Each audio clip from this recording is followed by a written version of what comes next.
and welcome to our show. We're so glad you joined us today. Make sure you have paper and pencil to get information. I'm Darlene. And I'm Greg Bauer. With Angie here in my lap. And Mr. Wicket over here. We want to tell our viewers about a couple of upcoming shows. We're going to do one on controlling fleas and ticks. Oh, and wonderful. That's a year-round problem these Yes. days.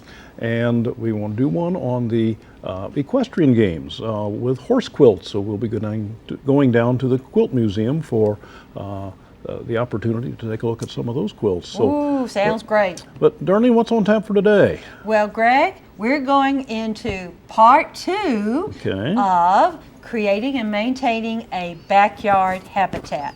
And I'll let you introduce our guest so we can continue. Let me explain to the viewers also that this is part 2 of a 2-part show, and you need to tune into your listings, or if you're up on the web, it'll be in 2 separate parts. But we've done part 1 already. Now we're doing part 2, and our guest, who's given us so much information in part 1, is just unbelievable. And we will review, so just stay tuned with us.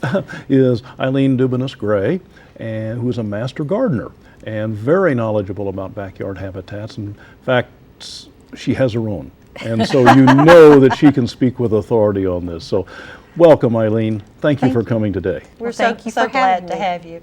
Listen, before we get right into that, I know you love animals. Tell us about your fur family. Well, What do you have? I currently have 3 Shih Tzus. 2 are blonde, like Wicket. Oh, like Wicket, yes, okay. 2 of them are. And then I have 2 cats. The cats were a rescue, and they live in our barn. And then, of course, I have all my wildlife at this point. Right, but so I also have a pond full of fish.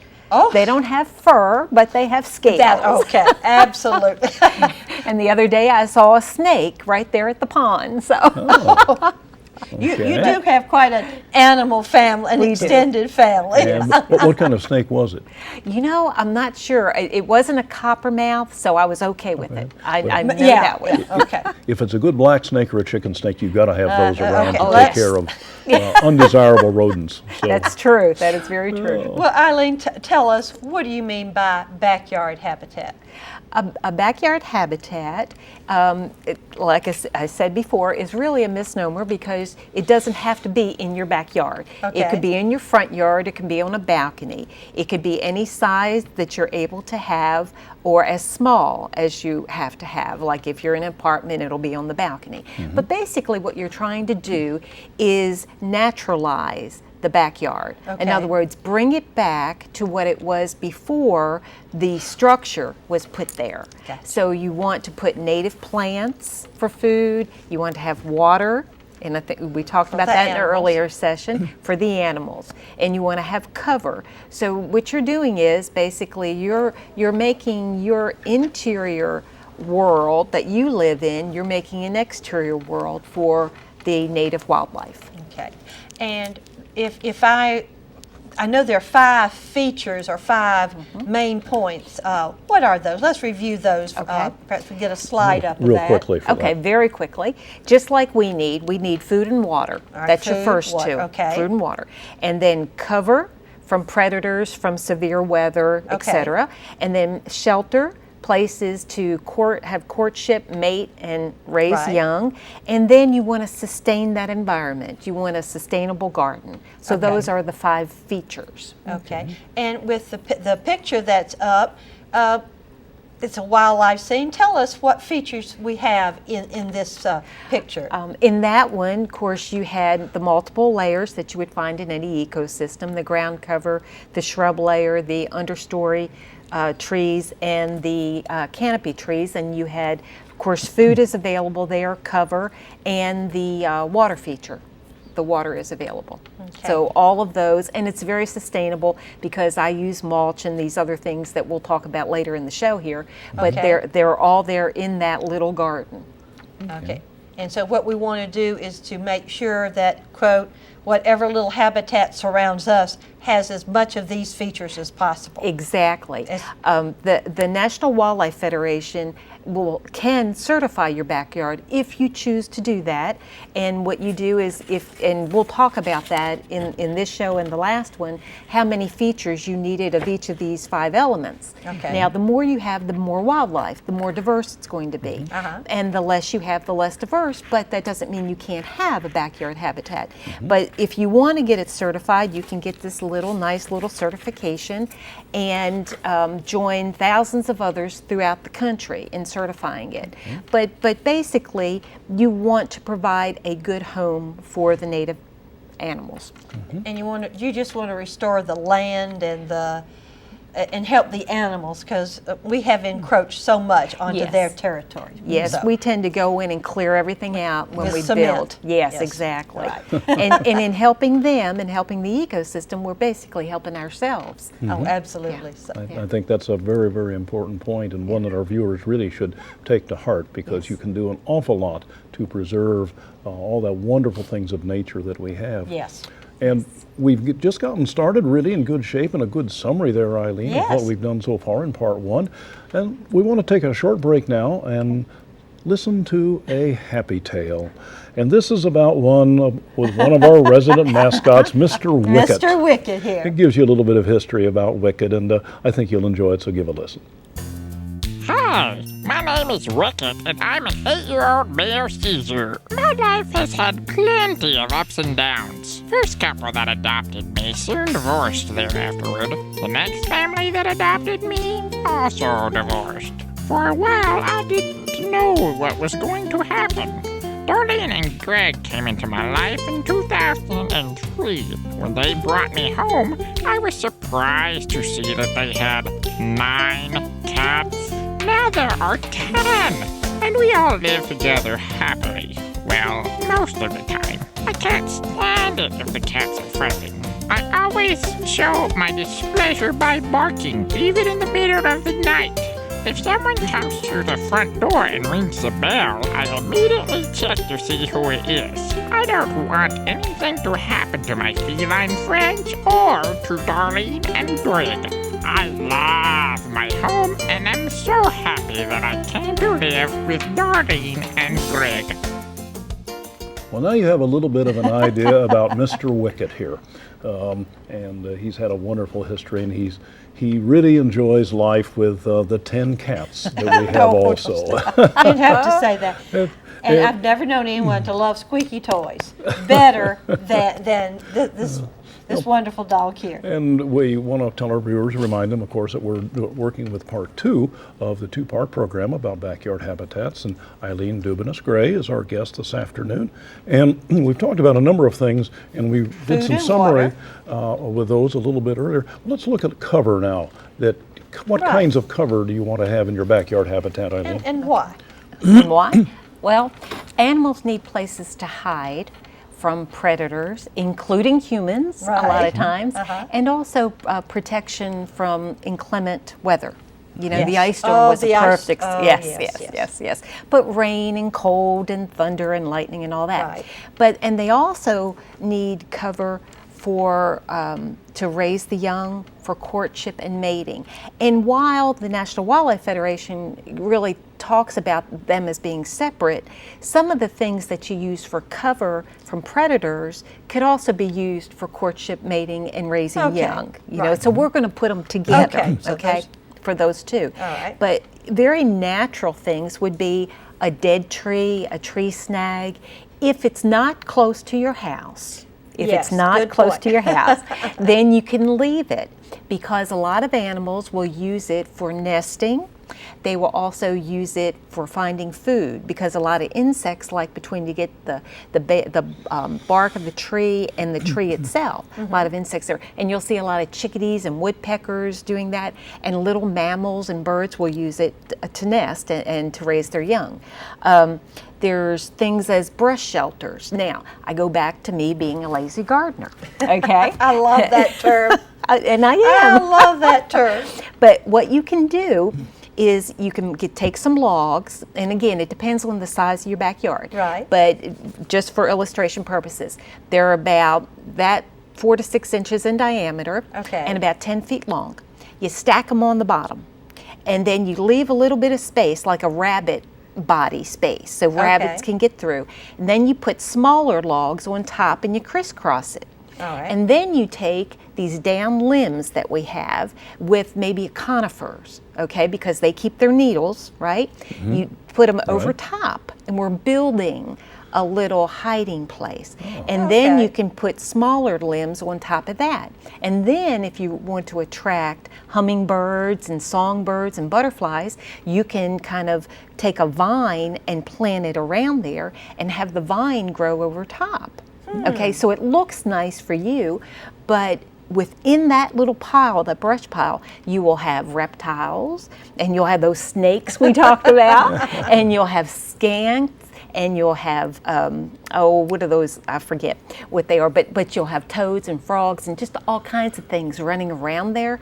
And if you want to, you can add little pipes through there, but the one thing you want to do if you add a pipe is you don't want to plug up one side of it. Because it has to be open. It has to be open so that the little creature can go all the way through, away from its predator. Okay, but basically that would be a wonderful thing for you to have in the backyard. You can also have ponds. If you can do an ornamental pond, I did that. A lot of frogs will jump in there for cover, and you can also have hedges.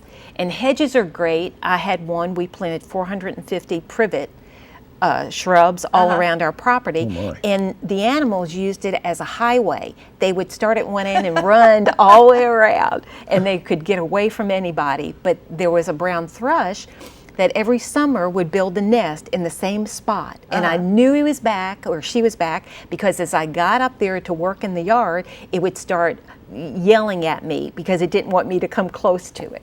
So you need all of those things. Now, the other thing that you can do beyond having the natural cover and shelter is that you can do things like this. This is a bluebird house, okay?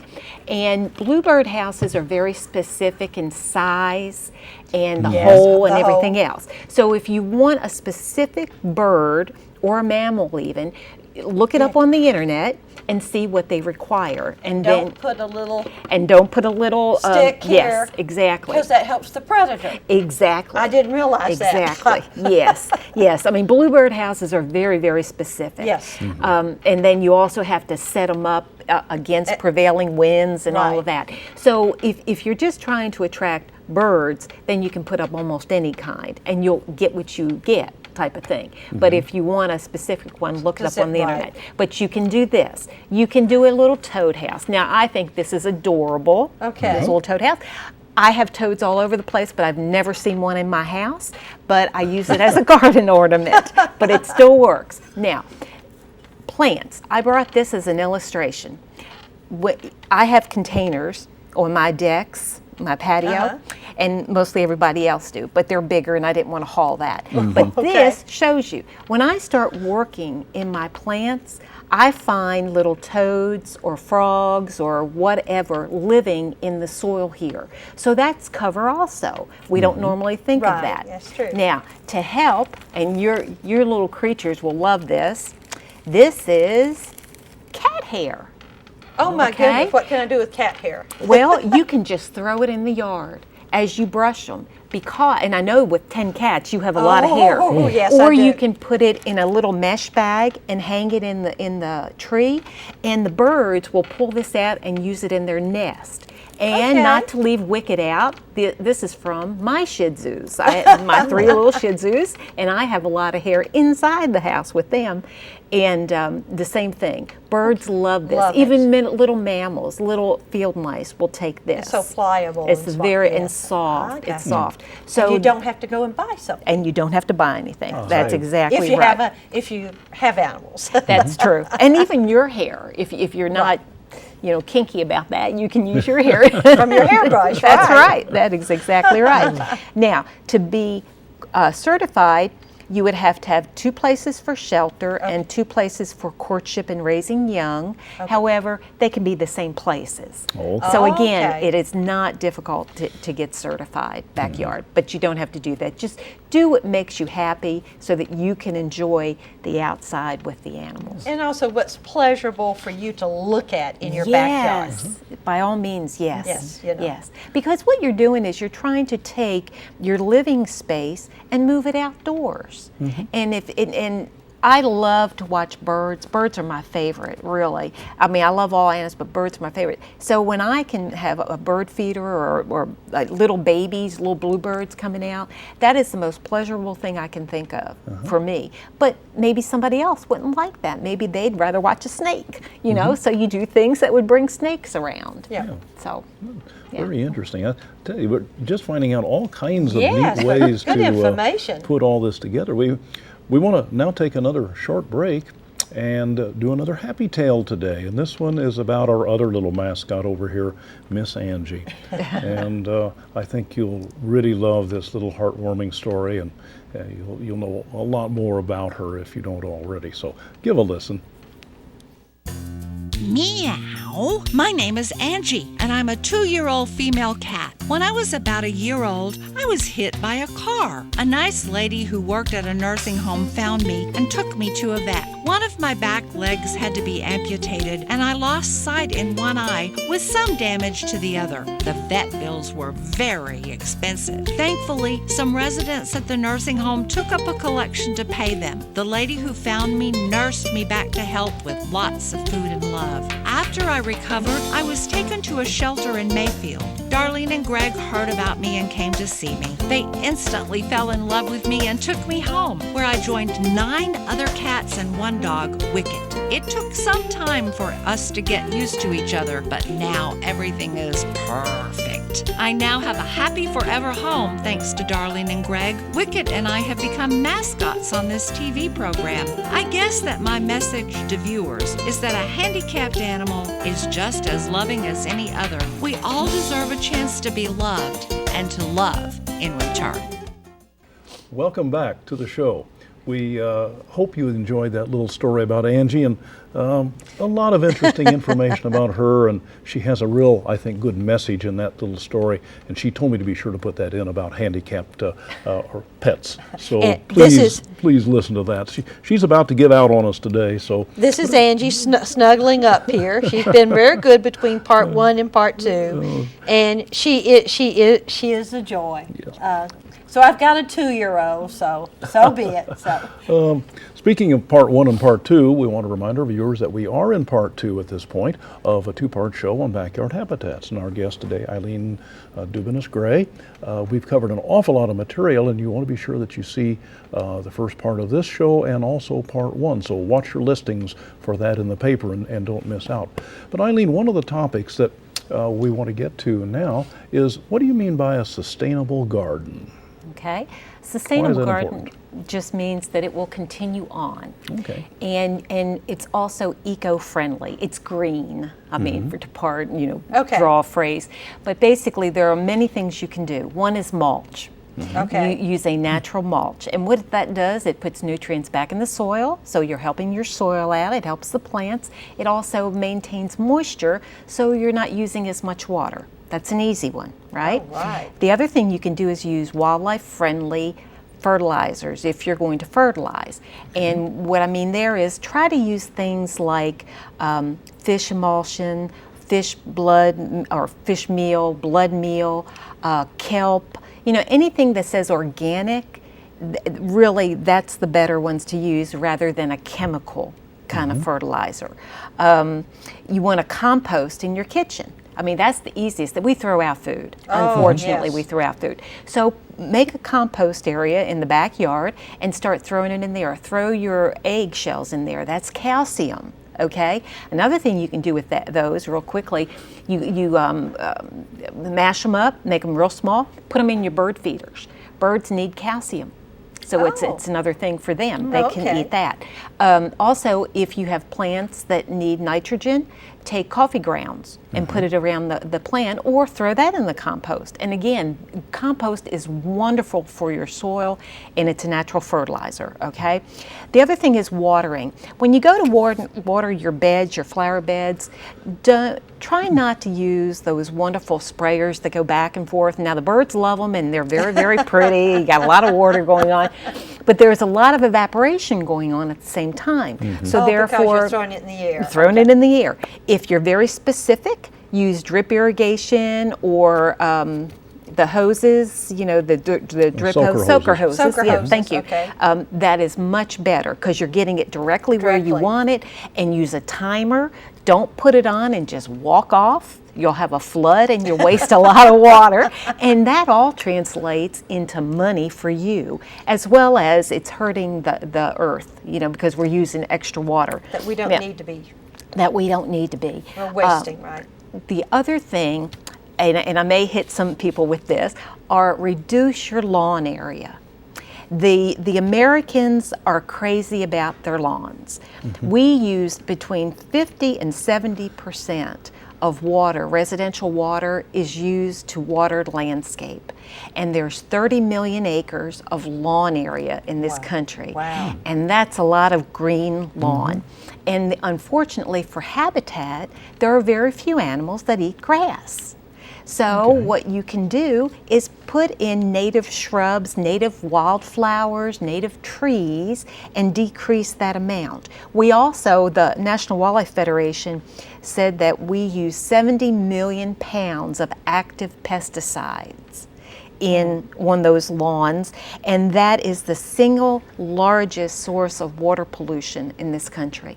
That is not being sustainable gardening. That is not. It's not eco-friendly. So let's cut down on that. Plus, the average homeowner spends 40 hours mowing the yard. Now, again, Yes, I know. going back to me being a lazy gardener, I love that. I love that term. you're much better off making that lawn a lot smaller. So Yes. that's the biggest thing. Remove invasive plants. You know, again, you don't want them. They're really not good to have. They require a lot of maintenance. And the last thing I hate to say are those little creatures right there, cats. Outside cats kill a lot of mammals, small mammals in this country. And if you're going to, it's better for them health-wise and better for everything else, all the animals out in the wild, to have indoor cats rather than outside cats. But if yours loves the outdoors, which I had outdoor cats in my lifetime too, at least put a bell on them. And then that way it gives the birds and the small mammals a chance. Because while we can domesticate those little creatures, the dogs, felines, you cannot pull out from their genetic makeup the hunt. They were hunters, right? They are hunters, and they're they are carnivores. very good at it. Yeah. And we also take care of them. We take them to the vet. We give them good food, and we make them strong hunters. Yeah. So put a little bell on them, and that way save the mammals out in your backyard. And what you can also do, if you do have an outdoor cat, bring that cat in around sunset. There you go. That will reduce it. But in defense of the cats, if we didn't have outdoor cats, the rats Yes. would rule. So Yes, you're right. I mean, You're right. So and nature has a wonderful balance. It But does. I agree with you. It does. Cats are much safer on the They inside. are. They Yeah, really are. They are. So And I love them. I love cats. yeah. Oh, I can't believe we're almost at summary time, aren't we? Well, my. I'll tell you, we've hit so many Good wonderful point. points today, and I guess, Eileen, and maybe the next minute or so, could we kind of summarize what we've done in our our key two parts? Our key parts are easy. You can take this away very quickly. You need water, you need food. Animals need the same. You need cover from the elements and Right. predators.